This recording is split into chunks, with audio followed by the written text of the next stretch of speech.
Hey guys, it's David with the Wholesalers Toolbox, and today I want to take a few minutes and talk to you about the crash of the wholesale real estate market, or really the crash of the real estate market in general, and how that would hurt your business if you're a real estate wholesaler. So I'm going to go back to 2008 when I was in the mortgage business in Florida, and the market was booming and everybody was buying houses, and you had real estate speculators buying condos before they were built and then selling them before they were finished, and people flipping houses all over the country, and things were rolling along really good.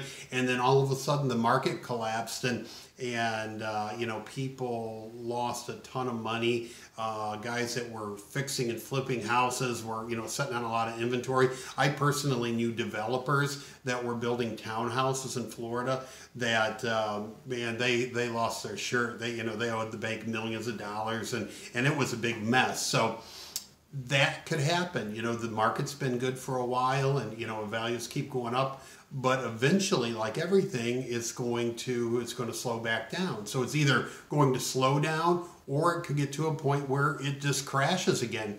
So as wholesalers, how do we protect ourselves from that? I've seen articles online, and people making posts about the collapse is coming, here it comes, get ready, and you don't need to buy into that doom and gloom.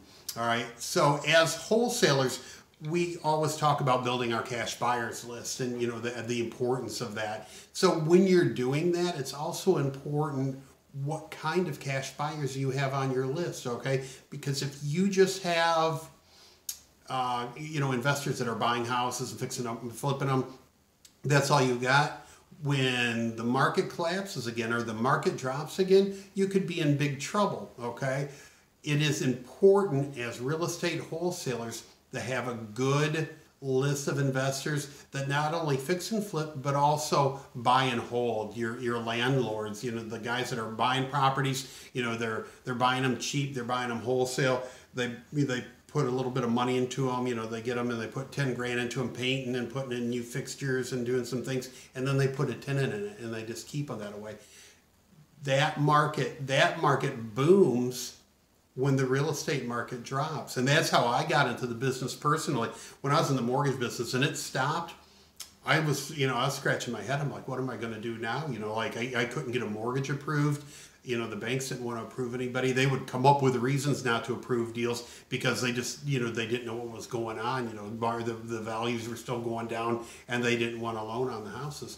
So I got into the by accident, got into the investor market, working with buy and hold investors that were looking for properties to pick up, from bank foreclosures or whatever. So I would go out for the investors and inspect homes and tell them if how much money was going to need to fix it up, and if it was a good deal and all that stuff. So those guys were buying up properties as fast as they could get them, okay, because from the banks, the foreclosures, banks had so many properties on their rolls, they were selling them at 50% on the 50 cents on the dollar to get rid of them. You had a lot of private investors trying to get rid of houses, so the market was great for the savvy investors that buy when it's down.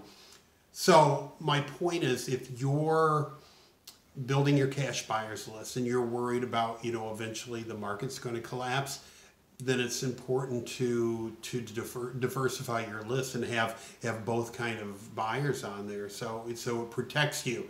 So it's great to have your relationship with fix and flip guys, but also build some relationships with landlords, with these companies, property management companies, and all the places that are going to buy, or know of people that are going to buy when the market drops. And on the website, in the Wholesaling University, the wholesalerstoolbox.com, I have a page on talking to cash buyers, and I've got a cash buyer script on there, and you can, it's got the questions where you can find out what kind of investing they're doing. So take a look at the link below for the cash buyer script, And then if you want to get a cash buyer feed, data feed, where you can just get one list of cash buyers for your area, fix and flip and landlords, I'm also going to put a link below for that. So that's my message today is don't worry about the collapse,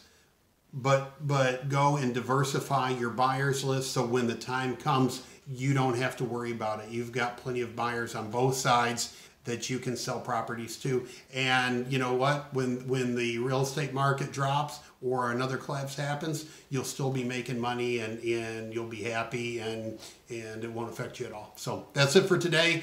Appreciate you watching. If this is the first time watching the channel, please hit subscribe. Please hit the little bell so you know next time you get a notification next time I post a video. And I look forward to talking to you soon. Thanks a lot. Bye-bye.